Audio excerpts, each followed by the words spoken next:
विश्व 24 न्यूज हर पल आपके साथ। समोर घेतलं 28 आंदोलनं मी घेतलेली आहेत। दर आंदोलनाची पोलीस परवानगी आम्ही मागितली। काही त्रास न देता पोलिसांनी आम्हाला परवानग्या दिल्या आणि कुठल्याही आंदोलनात कुठलंही आक्षेपार्थ असं आमचं वक्तव्य नव्हतं। आम्ही कुठेही असं वागलो नाही जेणेकरून आमच्यावर एक गुन्हा दाखल होईल।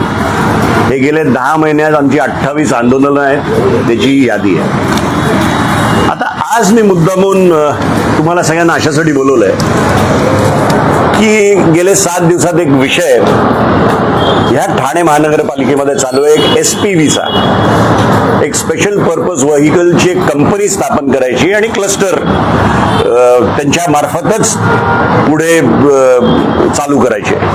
त्या अनुषंगाने त्याच्या कंपनीच्या विरोधात आम्ही एक भूमिका राष्ट्रवादीने मांडली आणि क्लस्टरवर आम्ही मोर्चा घेऊन जाणार म्हणून 27 तारखेची अनाउन्समेंट केली। आता ह्या 27 तारखेच्या ह्या मोर्चासाठी मी काल परवानगी मागितली। खरं तर मागचे जर माझी आंदोलनं होती तर मी आंदोलनं करायचो आणि व्हॉट्सअपनी परवानग्या मागायचो, मला कधीच त्रास झाला नाही। पण या क्लस्टरचं आंदोलन केल्यानंतर मला असं जाणवलंय की मी एका सापाच्या शेपटीवर पाय दिलाय आणि काल रात्रीच मला जमावबंदी आहे 1 सप्टेंबर पर्यंत, त्यामुळे तुम्हाला आंदोलन करता येणार नाही आणि हे जर आंदोलन तुम्ही घेतलं तर तुमच्यावर गुन्हा दाखल केला जाईल असं सांगण्यात आलं। आता माझा प्रश्न आपल्या मार्फत त्या कंपनीच्या मालकांना आहे किंबहुना प्रशासनाला आहे, पोलिसांना आहे की जर तुम्ही 4000 एकर्स डेव्हलपमेंट या ठाणे शहरामध्ये क्लस्टरच्या मार्फत करताय तर ठाणेकरांना तुम्हाला प्रश्न विचारायची मुभा नाही का? तुम्ही पाणी कुठनं आणणार? 31 MLD पाणी आपण शॉर्ट आहे असं महासभेत आपण आयुक्तांकडनं ऐकलेलं आहे। सांडपाण्याची व्यवस्था काय असणार आहे? रस्ते कसे पुरे पडू शकतील? डम्पिंग ग्राउंड आपल्याकडे नाहीये। आज असलेल्या वस्तीला जर आपण पुरे पडू शकत नाही आहोत तर 12 FSI म्हणजे हा भारतातला सर्वात जास्त FSI या ठाणे शहरात आपण द्यायला निघालोय। 8चा FSI हैदराबादच्या हायटेक सिटीला आहे आणि 12चा FSI किंबहुना आयुक्तांच्या तोंडातून जे गटनेत्यांच्या मीटिंग मध्ये आलं तर ते 12.5 बोलले। एवढा FSI देतोय तर काही प्रश्न आमच्या मनात आहेत। आमच्या मनात हा प्रश्न आहे की ही SPV तुम्ही बनवताय तर तुम्ही महासभेचे अधिकार काढून घेताय आणि एका प्रायव्हेट कंपनीला देताय, तर हे का केलं जातंय? कोणाच्या सांगण्यावर केलं जातंय? याचा फायदा कोणाला होणार आहे हे आम्हाला जाणून घ्यायचंय। आम्ही राष्ट्रवादीची पहिल्यापासून भूमिका आहे की गरिबाला घर मिळालंच पाहिजे। आज झोपडपट्टीमध्ये राहणारा, इल्लीगल बिल्डिंग मध्ये राहणारा, लीगल बिल्डिंग मध्ये राहणारा, ज्याचे 40-50 वर्ष बिल्डिंग मध्ये राहतात, त्यांना नवीन घरं मिळाली, त्यांच्या स्वप्नाची घरं मिळाली तर ती म्हणजे राष्ट्रवादी त्याच्या मागेच उभा राहील। पण असं करत असताना तुम्ही जी नवीन लोक आणणार आहात 12-12.5चा FSI देऊन त्याचं तुम्ही कसं करणार आहात हे प्रश्न आमच्या मनात होते। मी आपल्या माध्यमातून या पोलीस यंत्रणांना सांगतो की तुम्ही कितीही ठाणेकरांच्या डोळ्यावर पडदा टाकायचा प्रयत्न केला, कितीही विरोधकांना दाबण्याचा प्रयत्न केला तरी हे राष्ट्रवादी काँग्रेसचे 12 नगरसेवक, आमची असलेली संघटना, आमचा असलेला खंबीर नेता आमदार जितेंद्र आव्हाड जोपर्यंत आहेत तोपर्यंत हे आम्ही सहन करणार नाही। 27 तारखेला मोर्चा तर निघेलच आणि जोरदार निघेल आधी मी परवानगी मागितलेली फक्त 400 ते 500 कार्यकर्त्यांची, पण माझा शब्द आहे तुम्हाला की आता 3-4 हजार लोक घेऊन मी 27 तारखेला रस्त्यावर उतरणार. तर याबाबत आव्हाडांनी आता ट्विट देखील केलेलं आहे, मोर्चा निघणार असं त्याचं वक्तव्य त्यांनी ट्विटवर आहे. निघणारच ना सर. जर ठाण्याच्या नागरिकांचे विषय आम्हाला मांडता येत नसतील तर या राजकीय क्षेत्रात येऊन आमचं कामच काय आहे? आम्हाला त्यांना प्रश्न विचारायचेच आहेत आणि आम्हाला जर उत्तरच मिळणार नसतील तर अशा प्रकारचे मोर्चे निघतीलच आणि परवानगी देव अथवा न देव हा मोर्चा निघणारच. कारण काय असू शकतं? साहेब, त्यांना उत्तरं द्यायची नसतील किंवा जे प्रश्न आमच्या मनात आहेत त्यांची उत्तरच त्यांच्याकडे नसतील किंवा उत्तरं दिली तर ठाण्याचे नागरिक जे ऑलरेडी बेहाल आहेत त्यांच्या अंदाज येईल त्यांना की काय चाललंय या शहरात. ते 10 प्रश्न ते विचारायला लागतील. हे लपंडावाचा खेळ त्यांना करायलाच लागणार आहे. मी त्या दिवशीच बोललो की महासभेत कर आकारणीचा विषय होता आणि त्या कर आकारणीच्या विषयावर सगळ्यांचं लक्ष होतं आणि फटकन ही SPV क्लस्टर 4000 एकरचं डेव्हलपमेंट हा विषय त्यांनी घेतला. म्हणजे त्यांना उत्तरं द्यायची नाहीयेत. आणि जर खऱ्या अर्थाने जर तुम्ही ठाण्याचं हित बघत असाल तर मग सांगा ना FSI किती मिळतोय, सांगा ना कुठल्या बिल्डरला काम मिळतंय आणि पारदर्शकता ठेवा ना. टेंडर प्रोसेस करताय, काय करताय, कुठल्या अनुषंगाने देताय. आता आज ठाण्यातला छोटा मोठा बिल्डर तर झोपला. एक छोटी बिल्डिंगचं रिडेव्हलपमेंट त्याला मिळालं असतं, आता मिळूच शकत नाही. आता यांना सुगी, ओबरॉय, हिरानंदानी असेच 30, 40, 50 एकरचं डेव्हलपमेंट करणारेच लोक पाहिजेत. पण मूलभूत सुविधा जी आज आपण देऊ शकत नाहीये त्याचाही विचारच करत नाहीयेत. आज तुम्ही विचार करा, जर SRA 4 FSI मध्ये होतं तर इथे काय लावलंय तुम्ही? 12-12.5चा FSI देऊन तुम्ही कसे पूर्ण पडणार आहात याचं उत्तर द्या आणि मग पाहिजे ते डेव्हलपमेंट करा. उभाटा असेल, वरचे असेल, यांना तुमचं आमंत्रण असेल काय आंदोलनाच्या? दुसरीकडे पाहिलं तर भाजपचे जे आमदार आहेत केळकर त्यांनी देखील या क्लस्टर सवाल उपस्थित केला की मोठमोठ्या वगैरे बांधणार, परंतु योजनांचं पुढे काय गणेश नाईकांनी देखील सवाल उपस्थित केला या संदर्भात. बघा, तुम्हाला माहित असेल की अशाच क्लस्टरचा विषय जेव्हा नवी मुंबईत आला तेव्हा सागर नाईक यांनी तो अडवला. किंबहुना त्याचं अतिशय सुंदर भाषण याच्या विरुद्ध झालं.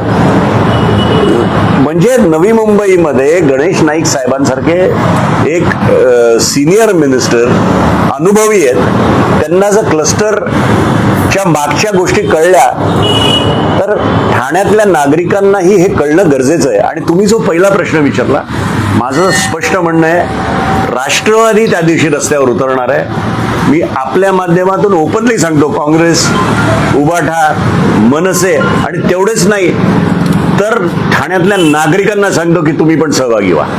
सर, पण कुठेतरी क्लस्टर ही योजना जी आहे ही योजना उपमुख्यमंत्र्यांचं ग्रीन प्रोजेक्ट होता, मात्र त्याच्यामध्ये अशा प्रकारे आता जे एकीकडे राष्ट्रवादी मी तुम्हाला एक सांगतो, हा उपमुख्यमंत्र्यांचा ड्रीम प्रोजेक्ट होता आणि आहे आणि त्याच्या मागे संकल्पना ही होती की गरिबांना घर मिळालं पाहिजे, एक प्लॅन्ड सिटी झाली पाहिजे.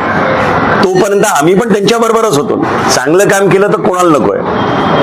माझा प्रश्न असा आहे की हे जेव्हा तुम्ही गरिबांना घर देत असता तेव्हा तुम्ही बिल्डरांना काय देताय, तुम्ही ठाणे शहराला काय देताय, जे बाकी ठाणे शहराचे नागरिक आहेत त्यांना काय देताय, या सगळ्यांची पण कल्पना लोकांना झाली पाहिजे ना. त्याचं काहीच बोललं जात नाहीये. आणि ही SPV जर तुम्ही स्थापन केली म्हणजे तुम्ही कुठेतरी कमी पडताय हे कबूल करताय ना, की क्लस्टरचं एवढं ऑफिस बनवून ठेवलंय 3 मजली, तिकडनं काम होत नाहीये, तिकडनं काम होत नाही म्हणून अशा प्रायव्हेट कंपनीला घ्यायला लागतंय, तर पहिले ते ताला लावून टाका त्या क्लस्टरच्या ऑफिसला. भाजपा पक्षाचे आमदार असतील, नगरसेवक असतील, हे क्लस्टरच्या विरोधात थेट बोलताना बघायला मिळत आहे. मात्र येत्या या मोर्चामध्ये आपण भाजपला देखील आमंत्रित करणार का मोर्चा? मी ठाण्याच्या सगळ्या नागरिकांना आपल्या माध्यमातून सांगतो की तुम्ही रस्त्यावर उतरा. आता त्यात भाजपचे पदाधिकारी जर यायची त्यांनी जर ते धाडस दाखवलं तर मी त्यांचं स्वागतच करेन. राष्ट्रवादी जिथे आव्हाड असतील या इथल्या असतील क्लस्टर सर्व मुंबईला मोठा निघाला अनेक लोक रस्त्यावर होते. साहेब तुम्हाला आठवण करून देतो की रेस्ट हाऊसच्या बाहेर जेव्हा संजीव नाईक खासदार होते, आनंद परांजपे खासदार होते आणि आव्हाड साहेबांच्या नेतृत्वामध्ये क्लस्टर व्हावा म्हणून आम्हीच उतरलो होतो. आमच्या क्लस्टरला सर विरोधच नाही ना, पण ज्या पद्धतीने क्लस्टर राबवताय, ज्या पद्धतीने तुम्ही FSI देताय, ह्या गोष्टी आम्हाला मान्य नाहीत. आणि जर खरं तुम्ही आम्हाला पटवून देऊ शकला की 12.5 FSI का द्यायला लागतोय, तुम्ही आम्हाला पटवून देऊ शकला की 12.5 FSI दिल्यावर ठाणे शहराचं कल्याण होणार आहे, तर आम्ही तेही मान्य करू. पण तुम्ही समोर चर्चेला तर या, उत्तर तर द्या. एवढा मोठा विषय, 4,000 एकरचा विषय महासभेत तुम्ही चर्चेलाच नाही आणत.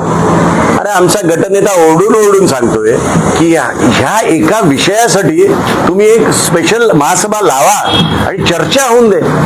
तर तुम्हाला चर्चाच नाही करायची, असं नाही चालणार. तुम्हाला पारदर्शकता ठेवायलाच लागेल आणि या ठाणे शहरात ती पारदर्शकता मागण्यासाठी राष्ट्रवादी रस्त्यावर उतरणार आणि उतरणार. तर पोलिसांनी उद्या कारवाई केली, पोलिसांनी मला नोटीस दिलेली आहे. त्यांनी मला कुठल्या कलमान्वये माझ्यावर केस टाकणार तेही सगळं लिहिलेलं आहे. आम्ही आता सगळ्याच्या समोर जायला तयार आहोत. आम्ही खरं तर जसं राहुल गांधी आज पुढे ते त्याला परवानग्या नाही दिल्या, त्याला परवानग्या देताना मग 30 गोष्टी लिहून दिल्या, तसं आम्हालाही त्यांनी द्यावं, आम्हाला परवानगी द्यावी, आम्हाला काही निर्बंध लावावे, आम्ही त्या निर्बंधांचं पालन करू. मी तुम्हाला 28 आंदोलनं गेले 10 महिन्यात दाखवली, ज्याच्यावर एकही गुन्हा दाखल नाही झाला, त्यांनी परवानगी दिल्या. हुबेहूब जे ठरलं तसं राष्ट्रवादी वागलं. मग असं असताना तुम्ही मला का परवानगी देत नाही, का माझा आवाज दाबायचा प्रयत्न करताय, हा प्रश्न माझ्या मनात आहे आणि याचं उत्तर त्यांनी द्यावं.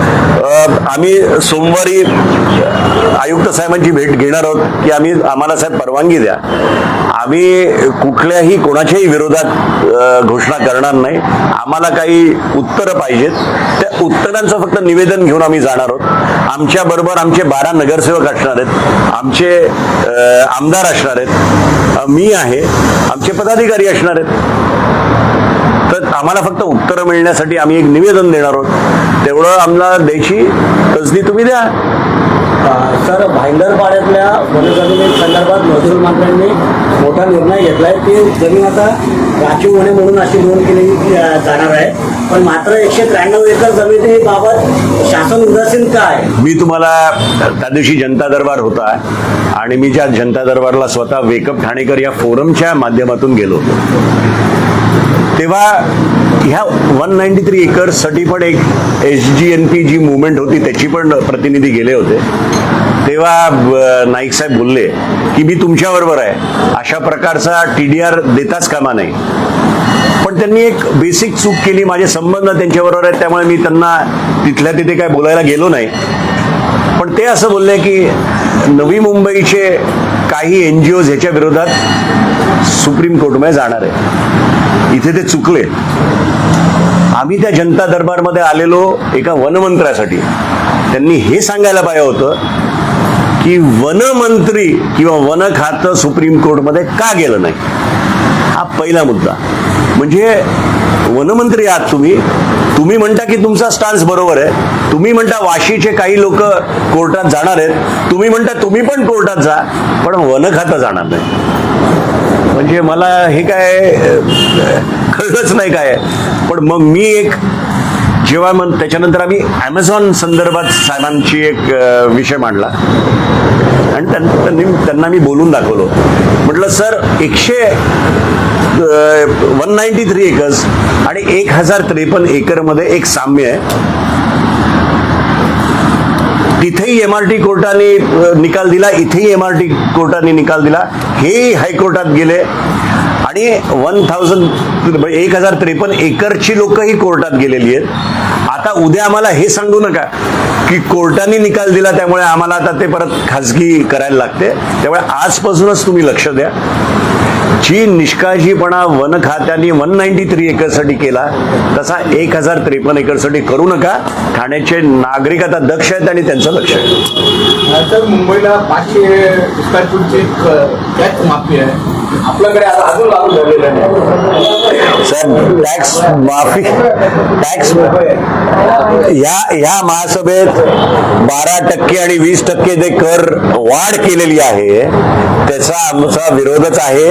काही सूचना आम्ही दिलेल्या आहेत, त्या सूचनेसहित ते मंजूर करा असं म्हणतोय. 1200 ते 1500 कोटी रुपयाचं जे थकीत LBTची थकबाकी आहे, पाणी खात्याची थकबाकी आहे, बाकी थकबाकी पब्लिसिटी डिपार्टमेंटवाल्यांची थकबाकी त्यांची करा आणि हा करवाढ करू नका असं पक्षाचं म्हणणं आहे. राज्यातील महत्त्वाच्या आणि आपल्या भागातील ताज्या बातम्या पाहण्यासाठी आजच आमच्या विश्व 24 न्यूज चॅनलला यूट्यूबवर सबस्क्राईब करा आणि बेल आयकॉन प्रेस करा.